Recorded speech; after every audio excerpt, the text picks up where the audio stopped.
नमस्कार दोस्तों, स्वागत है आपका हमारे चैनल वन स्टॉप स्टोरीज़ में। आशा करती हूँ आप बहुत अच्छे होंगे। सुधा अभी सब्जी खरीद कर घर की तरफ मुड़ी ही थी कि मोहन के पीछे बाइक पर किसी और को बैठा देखकर ठिठक गई। एक सुंदर सी औरत चिपक कर मोहन के पीछे बैठी थी और उसका एक हाथ मोहन के कंधे पर था। सुधा के तन बदन में आग लग गई। वह नागिन की तरह फुंफकारी, अच्छा तो इस उम्र में ये गुल खिला रहे हो। रोज पैदल चलकर सब्जी खरीदने वाली सुधा ने तुरंत ऑटो किया और आनन फानन में घर पहुंची। मोहन अब तक घर नहीं पहुंचा था। इंतजार करते शाम के 7 बज चुके थे। इस टाइम से पहले तो रोज घर आ जाया करता था। सुधा गुस्से में बाहर गैलरी में चक्कर लगाने लगी और हाँफने लगी। क्या हुआ मम्मी? बड़ी बेटी आराध्या ने माँ को इस तरह बेचैन देखकर पूछ लिया। कॉलेज से लौटी आराध्या के साथ उसकी कॉलेज की सहेली भी साथ में थी। इस कारण सुधा ने कहा, कुछ नहीं, जरा सा जी घबराया, इसी कारण टहल रही हूँ। घूमा करो मम्मी, सुबह भी कितनी मोटी हो गई हो। इतना कहकर आराध्या अपने कमरे में चली गई।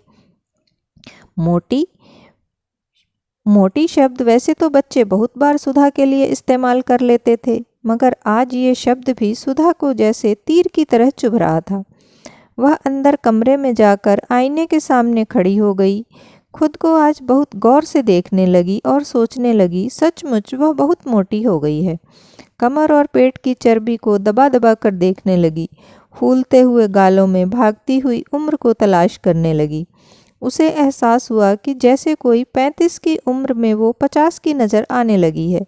वह सोचने लगी, कितनी छरहरी थी जवानी में, मगर गृहस्थी और बच्चों को संभालते संभालते सारा सौंदर्य खो गया।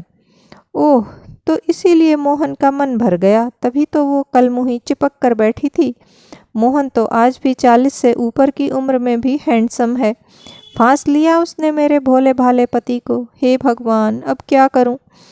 होती घबराहट में बीपी बढ़ने लगा तो जल्दी से टैबलेट ली और अचानक ही कुछ कठोर निर्णय ले लिया सुधा ने, और फिर उसके चेहरे पर संतुष्टि के भाव आ गए। मोहन 8 बजे तक घर पहुंचा। सुधा ने उसे आभास भी नहीं होने दिया कि वह गुस्से में है। अगले दिन से तो घर के सभी मेंबर आश्चर्य में पागल ही हो गए।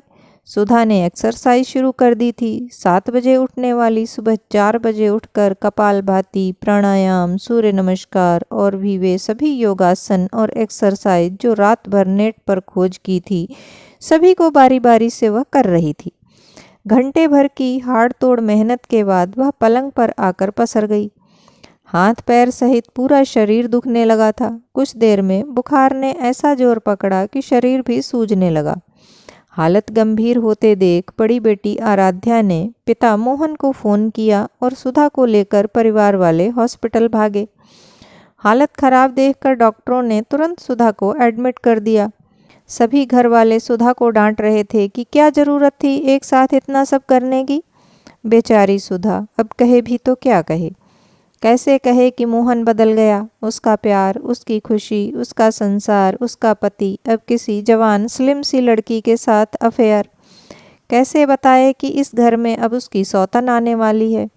उसी से इस घर को बचाने के लिए वो खुद को स्लिम कर रही थी, ताकि उसका पति परमेश्वर मोहन उस चुड़ैल तो क्या किसी और की तरफ भी न ताके।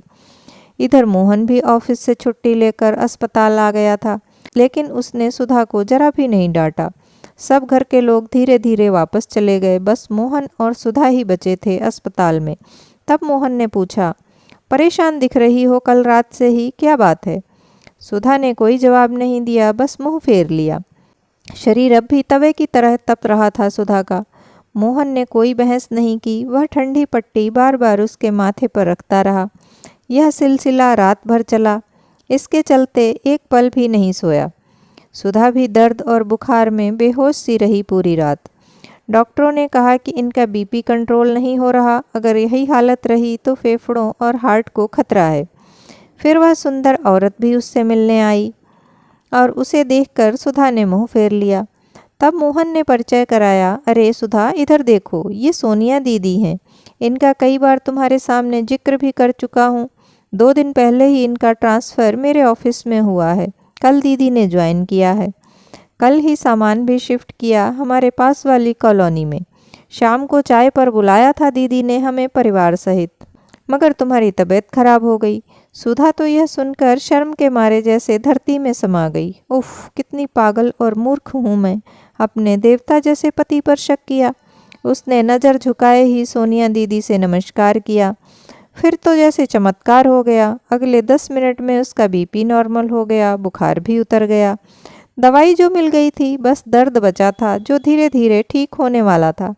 शाम तक सुधा को छुट्टी मिल गई। वह घर आकर बार बार तुलसी के पौधे और देवी देवताओं से माफ़ी मांगती रही।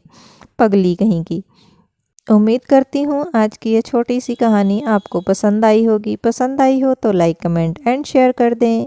मैं आपसे फिर मिलती हूँ किसी अन्य कहानी या जानकारी के साथ। तब तक खुश रहें, खुशियाँ बांटें, अपनों का साथ और प्यार आपको हमेशा मिलता रहे।